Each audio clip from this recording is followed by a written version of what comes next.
Hello and good day, amazing people.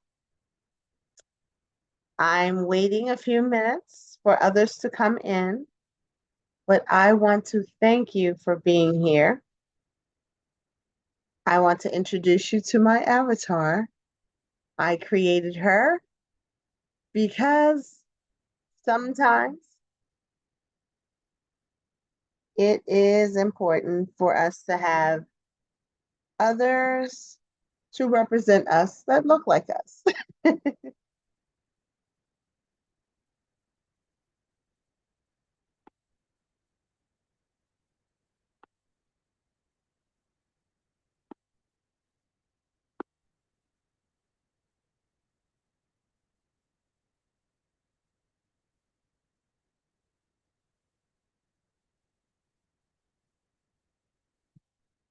So today is going to be a fun day.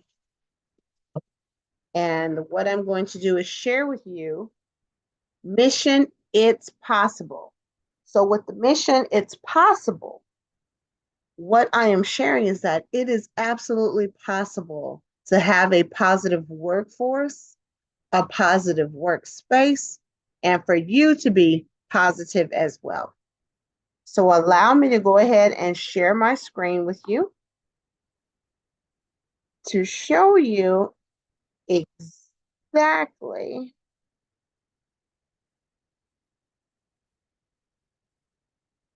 what we are wanting to do. So I'm going to share my screen and then go to my actual type. So while I'm waiting, I would like for you to check in and let me know how you're feeling. I want you to think about the way you're feeling in terms of color. How is your color today? I am very red. I am very black. I am very white because I love managing the black and the white, the absolutes. But today I'm really living in gray. So I want to share with you a PowerPoint that really takes us through the how and the why. All right. The how and the why.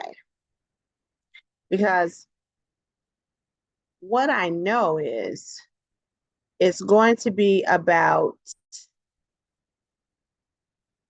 us going through these very important steps today to help us understand how to effectively leverage conflict resolution.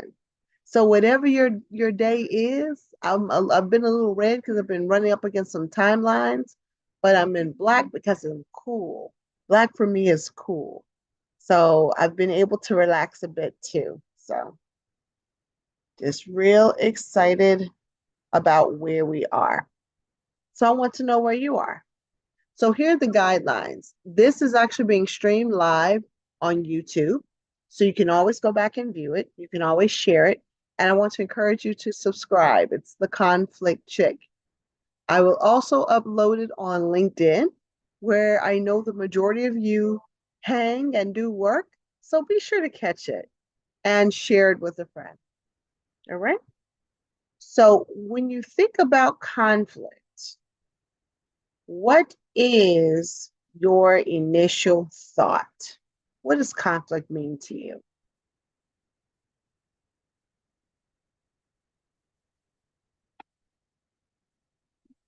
I'm waiting. Okay.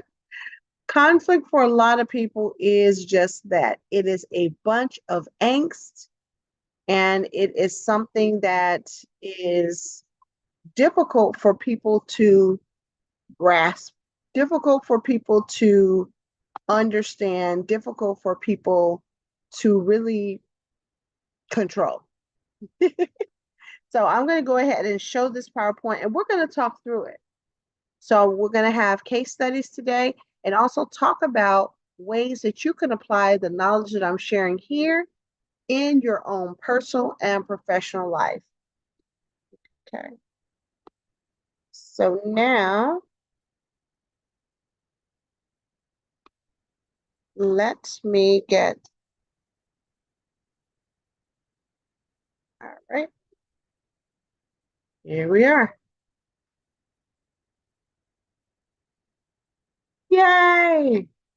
Conflict resolution, training for leaders. So these are leaders of all types. You can be anyone from a CEO to a frontline manager to a brand new person fresh out of college or high school. I want to walk you through this space because today your journey begins. So, in my conflict learning series, I want to ask you, what is your superpower? You've given me a color, but tell me, what is the one thing that you do so well that's often difficult for other people? It could be your ability to process things, it could be your personality, it could be your willingness to listen and learn, it could be a technical skill that you have. I want you to put that in the chat and also write it down on a sheet of paper because that's going to be important. What is conflict in your own words? All right. Conflict for me is something that doesn't feel good. Conflict for me is something that doesn't feel real easy or nice. Conflict for me is something I'm really not comfortable with. It means that I'm exposed. It means that I might feel anxious. It means that I might be hurt. That was the old definition of conflict for me. Conflict for me now means innovation. It means creativity. It means a willingness to understand that there are other options out there outside of me.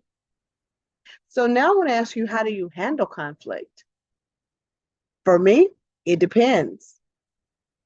Conflict with people that I'm not necessarily emotionally tied to is very easy. It's cut and dry, it's black and white.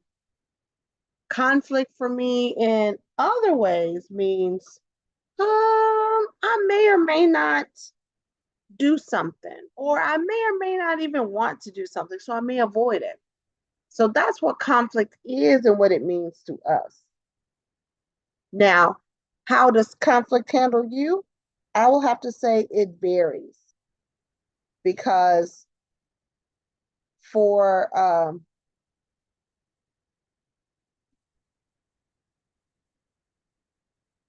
conflict handles me in different ways. When I'm in love or loving something or someone like my son, conflict just goes, sit down, give him his way, literally. Conflict also handles me in a good, positive way because I'm able to do the things that I need to do the things I want to do, and really kind of show some strength in it. So the way that I am handling conflict now is totally different from the way I handled it even 10, 15 years ago.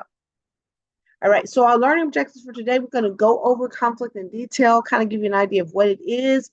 All of this stuff is evidence-based, so if there's ever time you need additional information, let me know. Hit me up, DM, also reply to this video, and I will get back to you. We're going to look at conflict at work and the impact it has on your work. Conflict in a negative light impacts your productivity, it impacts your confidence, it impacts your competence at times as well, because you're unable to do the things that you need to do to get the things done. And then there are going to be some resources that I share with you, and we're going to also talk through some journeys of your own. So, how do you negotiate conflict? Very carefully. Answer it for me.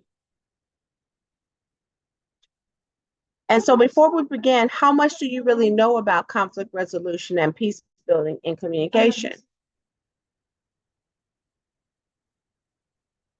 Ask them, are they here? Are they here for the inspection? All right, so module 1, what is conflict? Ask her, is she here? Tell her, go ahead and open the door. All right, what is conflict? Sorry, we always have conflict, right? This person is 2 hours early. I can't make this up. Oh, yeah. So, unlock the door. Conflict definition, we're going to go over the process of conflict, the impact of conflict, barriers did you unlock, and conflict styles. So what is conflict? Conflict is a natural disagreement from individuals, groups, attitudes, beliefs, and values. They arrive from past rivalries, personality differences, and sometimes people just don't like one another because of something that they have. Other causes of conflict includes trying to negotiate things like timing. Is the time right? Yes or no? Am I giving you what you need? Yes or no? Is this an emotional relationship or something casual? Yes or no? Are we going to be friends outside of work? Yes or no? So it's those type of things that actually impact conflict. So what about communication and conflict?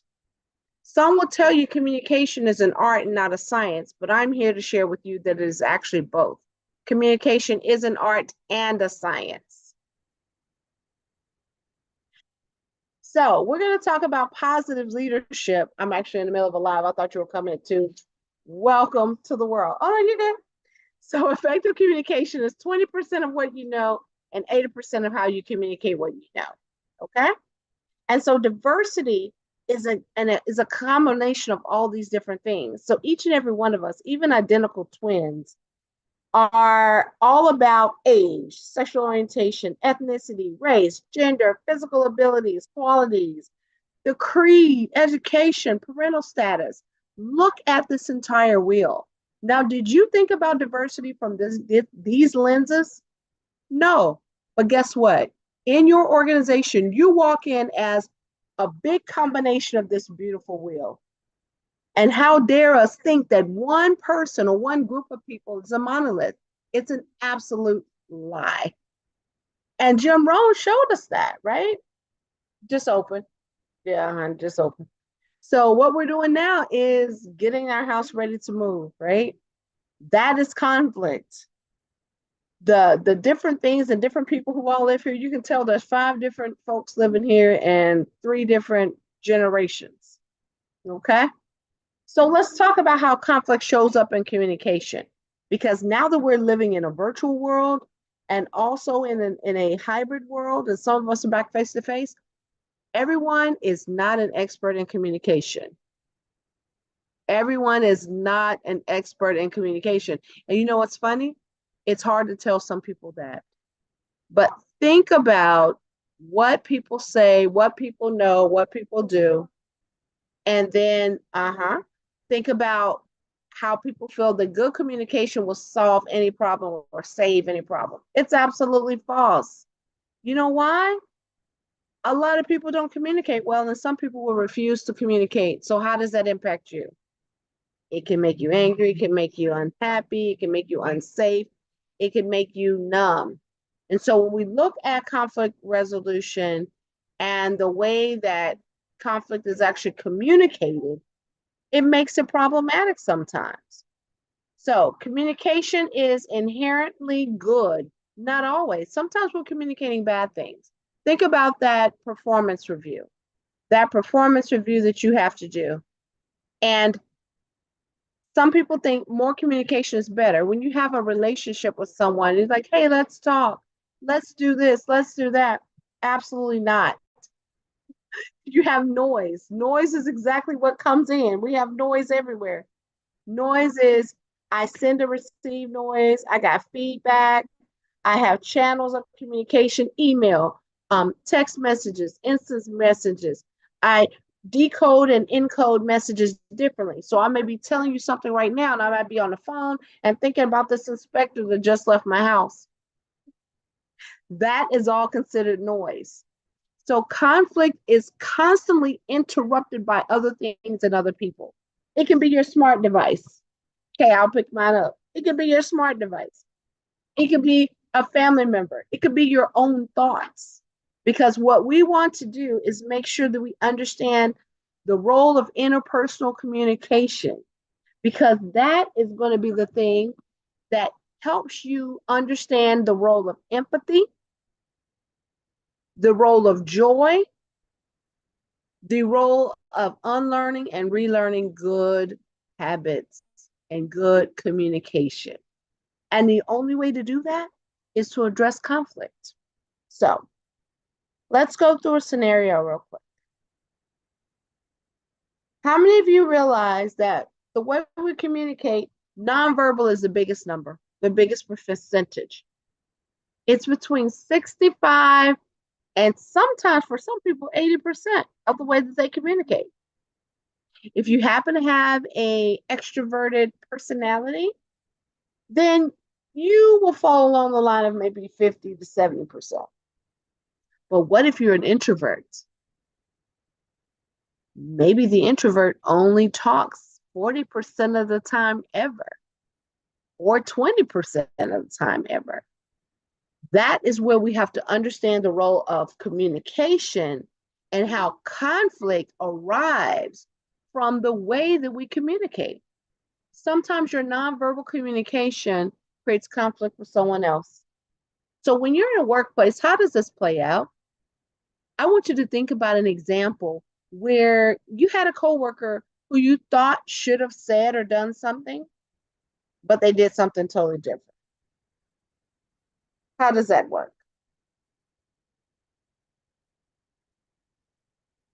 Oh, wait, exactly. You know what it did? It basically put the other person on edge, whether they wanted them to talk more or that they misread a nonverbal communications cue that was sent to them. So if you remember this diagram here that's on the screen now, sometimes we will encode or send a message, and the person on the other side will interpret that message in a different way due to our verbal and nonverbal communication cues. So I want you to think as we reimagine the way that we communicate, because the only thing we can control is ourselves. I want you to think about the three ways you always communicate what you know, how you feel, what you think, your values, your beliefs, and your interpretations and perceptions of the other party, your experiences. Our brains are designed to keep us safe and protected. So, what our brains will do is pull and hold on to those long term experiences based on our own experiences. And then what we will do is take and recirculate those same experiences and apply them to our new situation. Is that always a good thing? Absolutely not. What about our desires? Our desires really are the things we want. Maybe we want a promotion. Maybe we want to be acknowledged in our job. Maybe we want others to see the hard work that we're doing. Does that sound like anyone? It used to be me. When I worked for other people, I was the chocolate lab. Okay? I absolutely wanted everyone to know we are winning together. And I would work twice as hard, sometimes 3 and 4 times hard to get our team up to a point where we receive recognition and acknowledgement. But you know what? I had to get over that because what I realized is that was my own little insecurity and my own belief that the more we do, the harder we work, the more people will notice. And it was absolutely false. How was that false? Because it was my desire, my passion to make us number one, but not everyone else's. So a conflict barrier is different motives. I had a different motivation for working than, say, my colleague beside me. So when you think about mission, it's possible, and the whole premise for our meeting today, it is possible to resolve conflict because we start with the conflict within ourselves first. Okay. So now what I want you to think about is as we move through these areas, think about the role of space and distance in your meetings, in your physical space, and your distance literally between people when you are face to face. So if we look at this, if I'm leaning in more, even on a Zoom, you assume that I'm paying more attention. But what if I'm way back here? What is the assumption? I'm not interested, I'm not engaged. And so I want you to understand that it's important to pay specific attention to the cues that you get. All right. People are constantly sending you those nonverbal cues through their body language, through their space and distance, even on Zoom, through the way that they manage time. Some people don't show up at meetings because they just may not feel the meeting is necessary. But realize that there are some people who don't show up at meetings because they have poor time management skills, which means they might be people pleasers, might be yes people who just can't seem to stop working on something to turn around and show up for something else. So when we know this, it's imperative that we get to know the person so we can understand the motive and the motivation behind the action. And guess what? That starts with you first, right? Which brings us to the third way we communicate. We communicate our passion. When we want to do something or want to be there, you know what? We show up. Let me give you a good example. Payday. I owned a restaurant. It was a and vegan restaurant that was not one fare. So it was like a lot of different fares we had, or types of food. What I did was on Thursdays and Fridays, everyone came to work. Why? It was payday. And they were motivated. They were passionate about being at work on those days, right? But Monday, Tuesday, and Wednesdays, it was pretty difficult to get them to stay. If the weather was bad outside, it was difficult for them to stay. And I was in industry as well. When I worked for Home Depot in San Diego, you know what would happen? If there was ever rain the night before and then sunshine the very next day, we were guaranteed to have call outs, no calls, no show. Why? We had a great number of our employees who loved the beach, and I had surfers. And so if surfers were scheduled for first shift in San Diego and we had waves that morning, they would call out. So then I had to pay attention to the language, the space, the distance, the time, all the artifacts. The artifacts for me were they had boards, they brought their boards to work. So I knew who the surfers were. I knew who the boogie board people were. I would see all of the signs. And so it was important for me to read the room and reschedule those people. Okay. So here's the option as a leader. I could have went ahead and written them up. I could have been like, you know the rules. You should have been here. You should have got someone to cover your shift. But I knew my team enough to know that surfer 1 and 2 were not going to come in, and I can get someone who was looking for overtime to come in and swap on those shifts, or a part-time person to come in and fill a shift. So when you understand how you can use and leverage conflict, it makes your life a whole lot easier. All right. So now let's talk about this DEIBJ and your role as a leader. So DEIBJ, you may have heard some of these terms. You'll hear them different ways expressed differently inside your agency. But diversity, equity, inclusion, belonging, and justice. These are the things that keep us human. So when we talk about the mission of being possible, meaning the mission of normalizing humanity, meaning the mission of having people manage their own actions, reactions, and also having yourself be whole at the end of the day is possible. And I want to talk to you briefly about what that looks like, okay? So we think about two things, empathy and understanding. I gave you an example of empathy and understanding with my surfers in San Diego, but I also want to talk to you about empathy and understanding as it relates to belonging and justice. Diversity by definition is really, I'm going to show you some other things. Diversity by definition is really about the differences. So you remember the color wheel? All the different things that make up who you are, your experiences, your passions, your thoughts, your education, your background, your upbringing, your marital status, all of that. So it's more than what you've seen in the EEOC. It's more than race and gender, although those are in there, including gender identity, gender norms, which are different.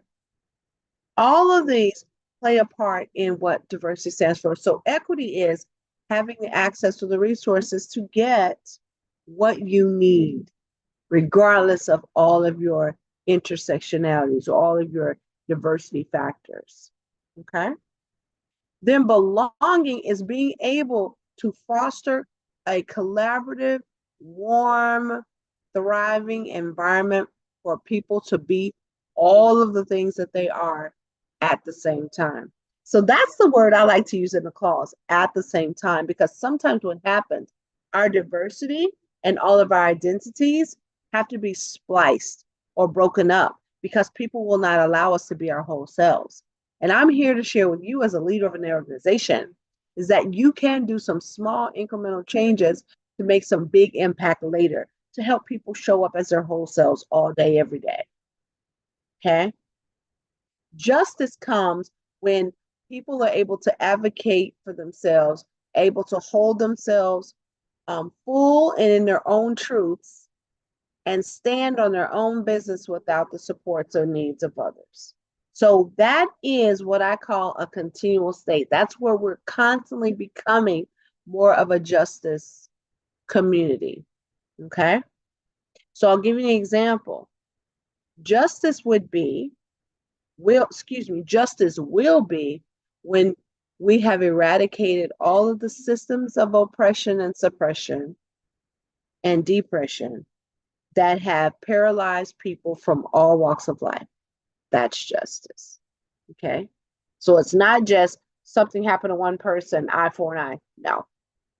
Justice is bigger than that, way bigger. So we're all a part of this journey, which is why I'm here with you today. So the second part of thinking about the way this works and empathy, in order for you to be empathetic, you have to mind your ABCs, your own ABCs, the fundamentals. What are your assumptions? What assumptions do you make about people? What assumptions do you have about yourself that are false narratives? What are your actions? What things have you done in the past, in the present, and what will you do tomorrow to be mindful of our journey to justice? What are the behaviors you display and don't display? Because a lot of times people don't even want to talk about this stuff and would rather stay as a bystander because they say, it's not my lane, it's not my thing. I don't want to ruffle any feathers. You're not ruffling any feathers. We're actually fluffing our feathers up by having the information and supporting one another so each of us can fly. Now, when we get to your B's, this is about your biases, your beliefs, right? So your belief system impacts you. That's where your values lie, right? Your biases are also tied to your belief system. So I have a bias. Let's say, let me take an affinity bias. Affinity bias is very common because affinity bias means I like people who like me. That is a natural human attraction thing, right? And so if I'm using the affinity bias and I'm hiring someone, is that going to be problematic? Absolutely. Because then it means I'm only going to hire people that I know and who I like, and then we become one monogamous group, which means we don't have the diversity necessary, the changes, the differences, the ideals of other people, and that will slowly make us less of a sustainable organization. Does that make sense? Okay. So now let's get to the C's of these fundamentals of understanding who we are and how we show up.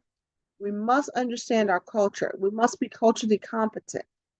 Unless you live in a place and you know you're going to live there for the rest of your life and won't see anyone else, I need you to open up a book, open up Google, open up YouTube, and learn other things, learn other cultures, learn other people, learn yourself. Because once you are culturally competent, it makes it easier for you to reduce stress, to feel more whole and comfortable in your own skin, and make a bigger impact in the world. Okay. And that will also impact your C of communication. And you'll have less conflict because you're going to be able to communicate more because you're going to understand the norms, the values, the differences that other people have. And you won't feel so uncomfortable being outside of your comfort zone or your comfortable space. All right. So let's do an alphabet soup exercise real quick. Okay. Alphabet soup is really going into this space, and I'll go back to it. This wheel, we're going to play alphabet soup. I want you, and even if you have to, you can pause the video, but I want you to think about the 5 things that you feel show up in your life most often, meaning what do people identify you by based on this big wheel But what are the 5 things that stick out that most people will say, these are the things that identify Dawn? Okay.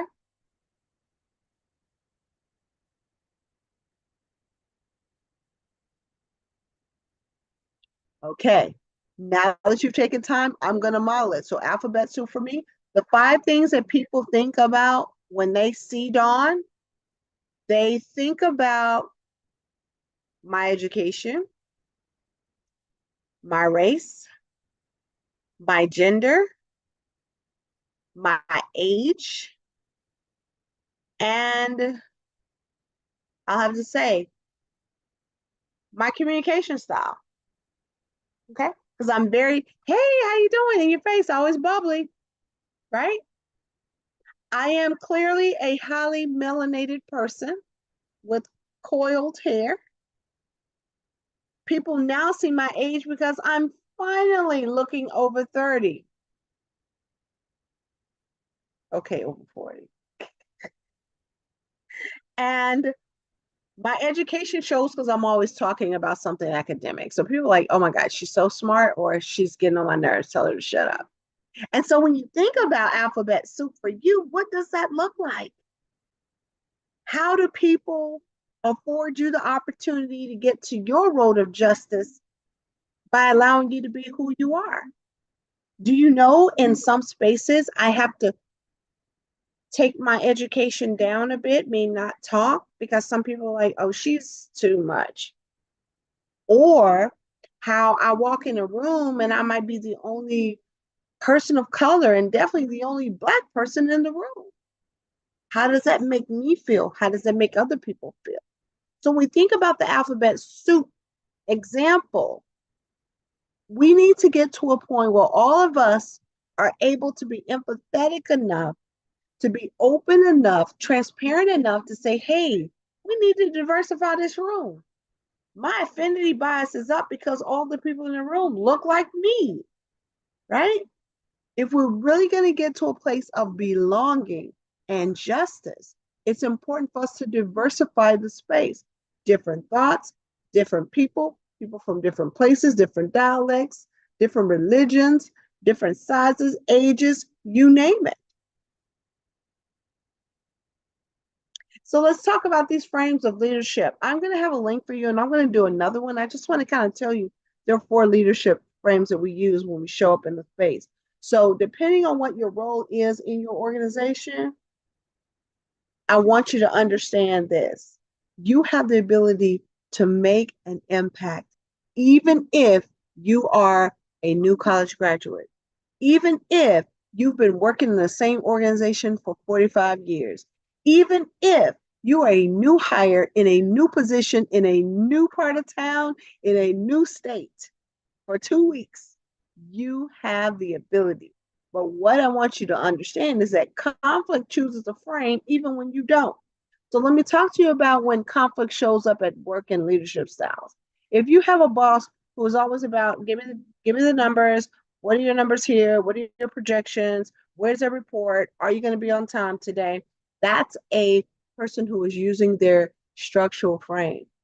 What about the person that says, hey, Dawn, how you doing? Yeah, I noticed. Is everything okay? Oh, okay, great. Would you like to come to this? Would you like to have lunch? That is a person that focuses on the needs of the others, and they are using their human resource frame. Now, the political frame is the person you may be a little afraid of, but I'm going to tell you, it's very important to understand that each and every one of us has a political frame, and it allows us to diffuse conflict and move closer to the goals of the agency as well as the goals and needs of the people. So the political frame is when you have to address a problem.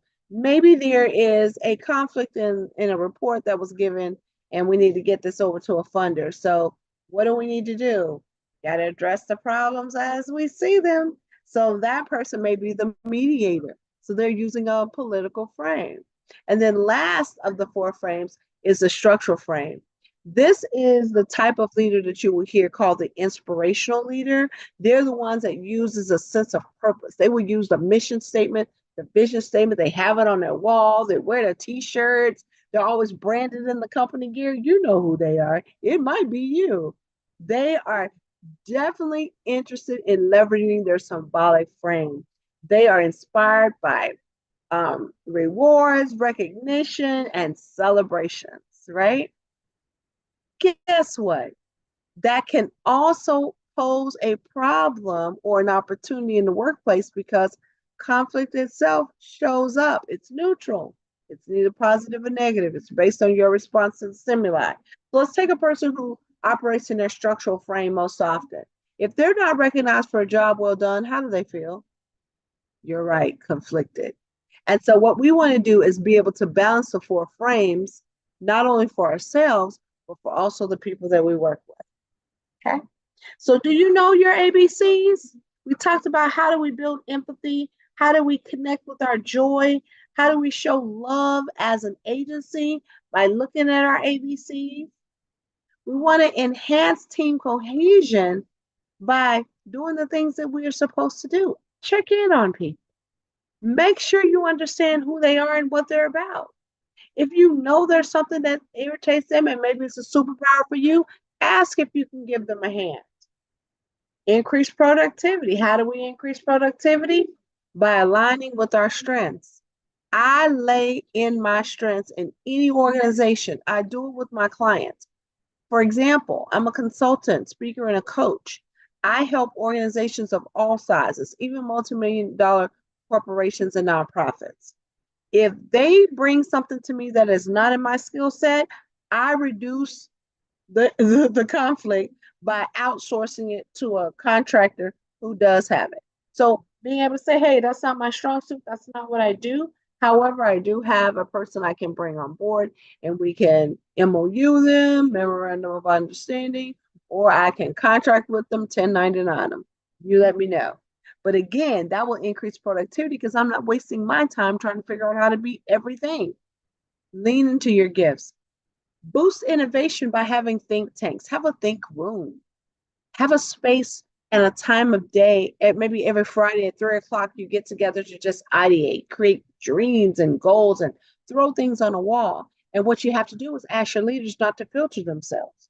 That right there is another way to increase innovation and creativity and also let people be heard. Because a lot of times people have ideas in their head that they'll never share because I don't feel the opportunity is for them. Improve employee wellness. How do we do that in an organization? Offer the class. Get a partnership with the gyms in your area. Have a mental health uh, employee assistance program and encourage people to use it. And the best way that you can encourage people to use it is to use it yourself.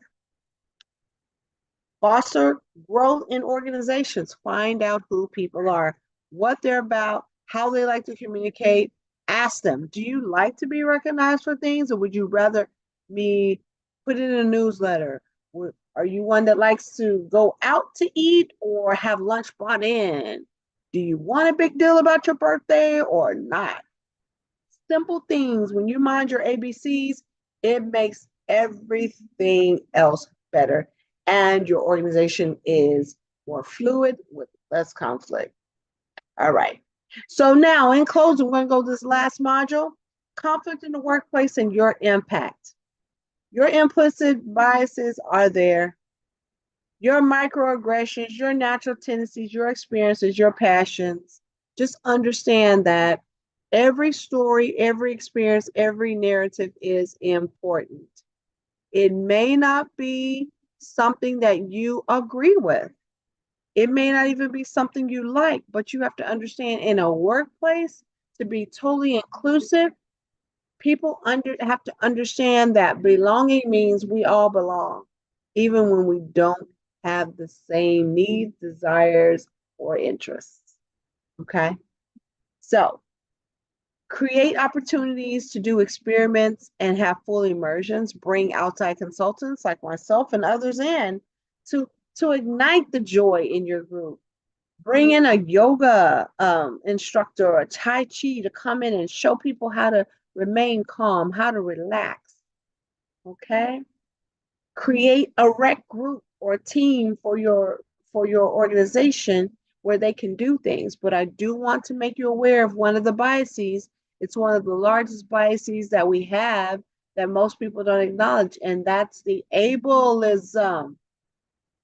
Everyone is not of the same abilities. And so what we need to do is ask the questions. Ask the questions. All right. So Phoenix rising, I want to ask you what you think about your Phoenix. And if you know anything about the plight of the Phoenix is this mythological bird that flies close to the sun, right? And what it does, it gets so close to the sun that it almost burns. And then it does eventually burn and it drops into its pyre or its nest. And in that nest, it rises up to be a new, better version of itself. And I want you to think about you on your journey, wherever you are the Phoenix rising, which means if you've had a bad episode or you've got some conflict with a coworker, or maybe you accidentally offended someone, because most people don't offend on purpose. You offended someone and you don't know how to get it right. You are the Phoenix rising. So I'm just going to ask you to get as close to the sun. Ask that person, hey, can I meet with you? Can we talk about what happened? They'll say yes or no.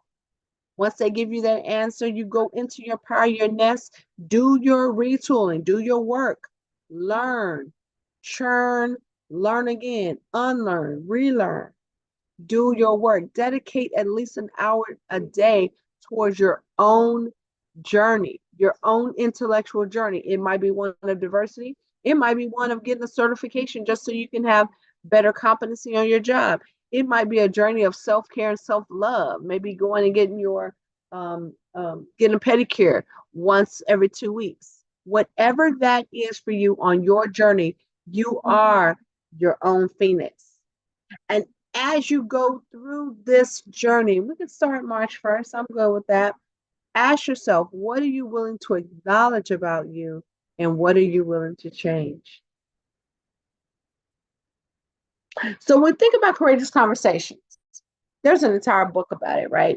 Success or failure is contingent on your willingness to speak up and to scope things for yourself. What's real, what's not real? What am I willing to do? What am I willing not to do?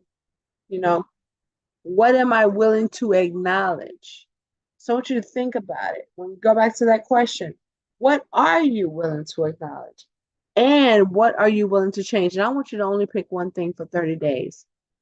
Once you change that one thing for 30 days, you may put it in 30 days again, or you may go to another thing for 30 more days.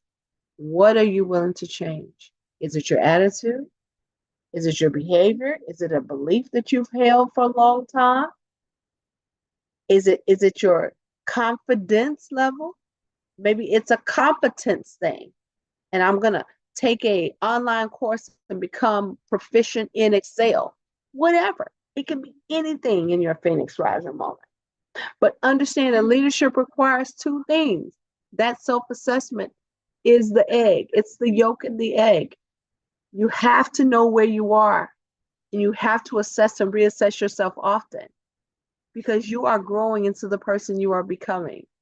You are growing into the person that you want to become. You can only grow by having a real awareness of who you are. Then the environment are the other factors that impact you. So in conflict, what do you talk about? You must remember in your self-assessment, your values are always present. Your community impact or the things you do for other people always present. You don't always have to acknowledge it. I don't even talk about all the stuff that I do, because you know what? Other people will speak for you. Your employees will speak for you. Your leadership, regardless of your position and your title, you are empowered to manage conflict in a way that you've never done before. And then your performance is what you do on the job, what you do on the clock and off the clock. It's your life's work. How are you performing? And I will tell you, some of your performance should be rest. I will be resting today. I schedule a rest every day in the form of 30 minutes to an hour, sometimes two, to sleep and recharge my own body. So that way I don't allow my values to become my biases that impact the way I communicate to the rest of the world, impact my position or my role in an organization. That's how we navigate conflict. That's how we ensure that there are things that need to be done. So, with your team, I want you to think about this. And this is a nice tool I want you to take back to your organization. Ask your team to speak to themselves. In every interaction you have at work, staff meetings, one-on-one conversations, reports, was I honest? Was it real? Was the impact real? Was the work real? Was my contribution real? And then the last part is, does it matter? Because sometimes people get hung up in conflict that doesn't even matter. You know why? Because there are three things that make up a crucial conversation. It's different opinions. Everybody's going to have a different opinion. Even identical twins have different opinions. The best couple, the favorite couple, the oldest couple, the newest couple still have varying opinions. And then guess what else comes in? Strong emotions. People have varying levels of emotion based on that slide I showed you. Their experience, their passions, and their desires. Guess what? There are emotions with that. So some people will make something big out of something small because it's big to them. We must acknowledge that. And then also in crucial conversations, there are high stakes.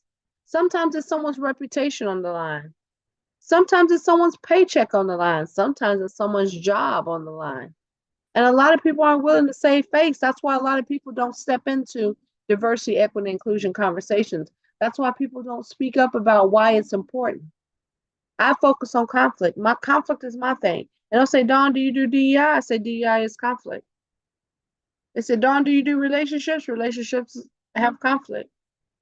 Dawn, do you do community and conflict? Communities have conflict. Dawn, do you coach people? People have conflict. All right. So understand the stakes in every conversation that you have and decide how large or how small your triangle is and what that triangle looks like for the other person. So how do we do that? We ask questions. So when you are in conflict, listen to people with intent. If they speak for 2 minutes, ask them, would you mind if can I interject? Would you mind if I give you a perspective? Is it okay for me to say something at this point? May I ask a question? That's ways to get in. And then that feedback, understand your feedback needs to be 2 to 1. If they speak for 2 minutes, you speak for 1. If they speak for 1 minute, you speak for 10 to 30 seconds. And then you have to always remember your values, your community impact, your leadership, and your performance is in there. But guess what? We cannot allow that to circumvent or overrule what is at hand, because that only creates more conflict. So when you're giving feedback, think about it like this. What was your experience with that? Ask questions. How did that make you feel? What would you like to see next? And if you're listening intently, you'll know the exact question, open-ended question to ask. Now, when you talk to them, you can always say, wow, I really like the fact that you came to me with this, right? Instead of creating chaos and gossip in the office. I used to say that when employees would come to me in confidence about something. They'll say, hey, I like the fact that you came to me. I thank you. There are also times when I've been in a team meeting where I'm a very driven person. And so if they see one mistake or one comma missing from a spreadsheet, literally true story, they will bring that spreadsheet to that person like, oh, Dawn didn't check her formula in this cell. I kid you not, y'all. And I would tell the person who brought it to me, thank you. I really appreciate that. So people aren't used to hearing the word thank you, because feedback is an opportunity for you to get new information so you can unlearn, retool, reuse, recycle something that works, or get rid of something that's not working. So every time someone brings you conflict by way of feedback, tell them thank you. Then you have the wonders. This is how you say, I wonder if you've ever thought, have you ever thought of this? Would this be something? And that's how you invite the innovation and the creativity. You're not telling people you're wrong. You're asking them to consider and reconsider other alternatives. Okay? So, what would you find most challenging in that exercise for you? Write it down, send it to me, think about it. So, courageous conversations require balance. We must have credibility. How do we get credibility? Being who you are, being authentic and telling the truth. Being a Googleologist, and if you don't know something, say you don't know it. Professionalism. This is a harmful word because professionalism a lot of times is defined by the person who says it. So I will say professionalism by way of actions is what we're talking about, not by way of how you're styled, how you look, none of the superficial stuff. Professionalism is you're going to a person and saying something to them in what I call a like response, right? In a respectful manner. Meaning I'm not yelling, I'm not screaming, I'm not talking about you to other people, I'm coming directly to you. In fact, I'm going to remove that one because that word is now harmful. Okay. I removed it in 23, forgot to remove it from my slide in 24. Reliability. We must be reliable. Reliable means I can count on you. That means you hold yourself accountable. That means you show up, and that means you are doing work, aka receipts. All right, there we go. And then relationship.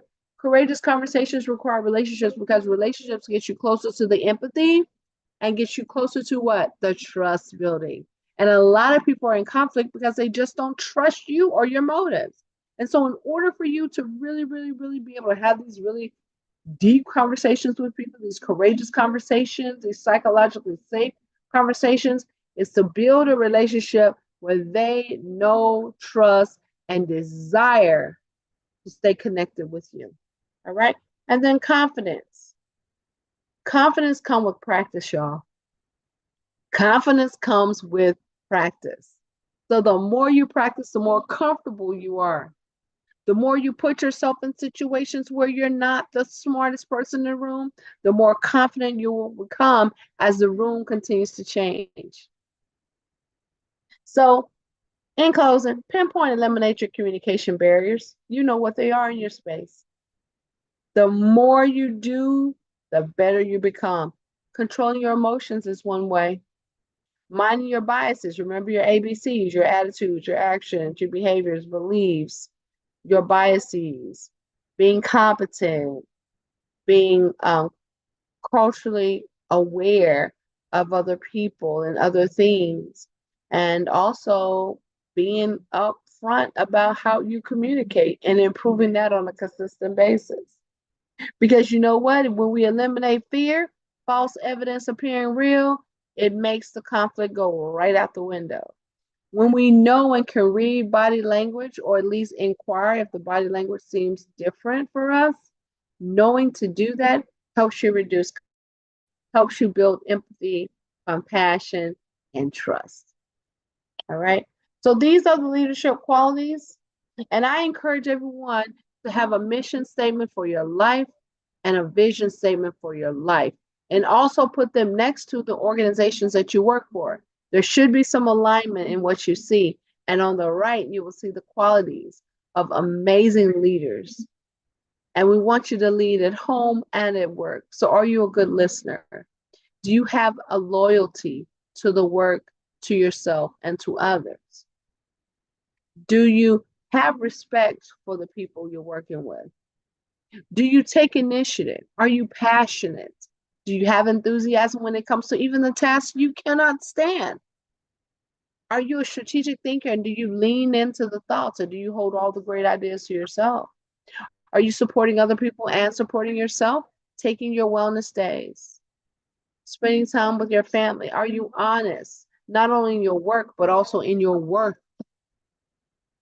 Are you reliable? Can we count on you to be here? And last, do you know your accomplishments? I tell people, update your resume, update your life. Accomplishments also come in the form of cards, and I wish I had one. Actually, I might. I have a dear friend of mine who gave me a card And she gave me this book, Rest is Resistance. Excellent book. She literally gave this to me for some work I did for another organization. And she reminded me, rest is resistance, and it's good for me. Okay.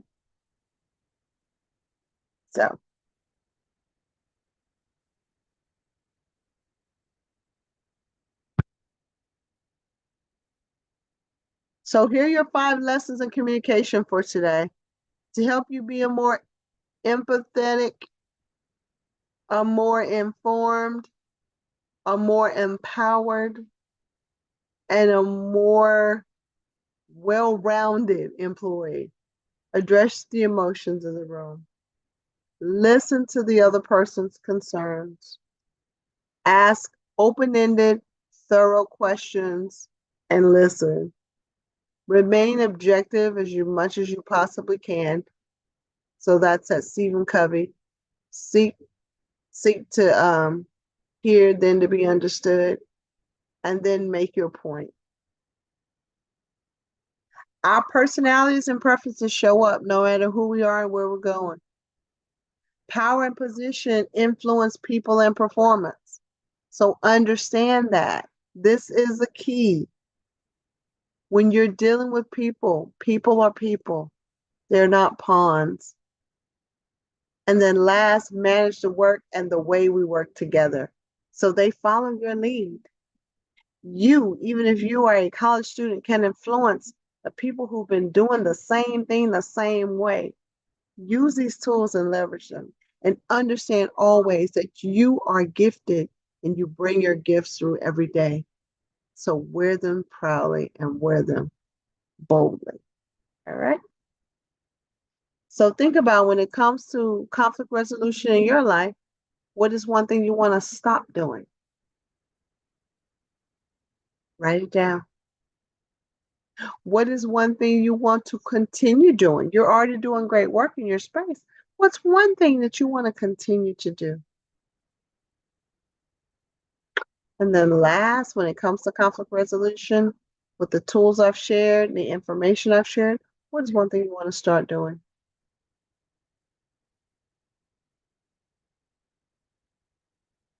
I thank you so much for your time. I thank you for your attention. I thank you for being who you are. I thank you for your gifts.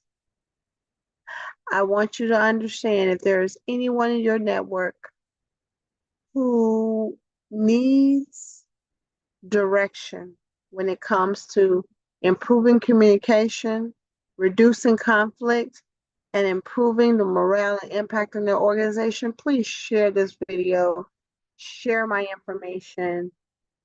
I am here for you. My goal is to reach 1 million people through this conflict resolution so we can really eradicate the things that are going against our natural humanity.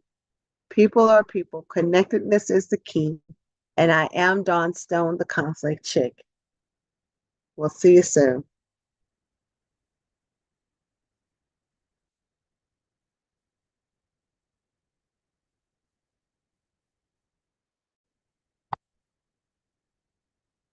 Have an amazing day. Like, subscribe, and follow for more.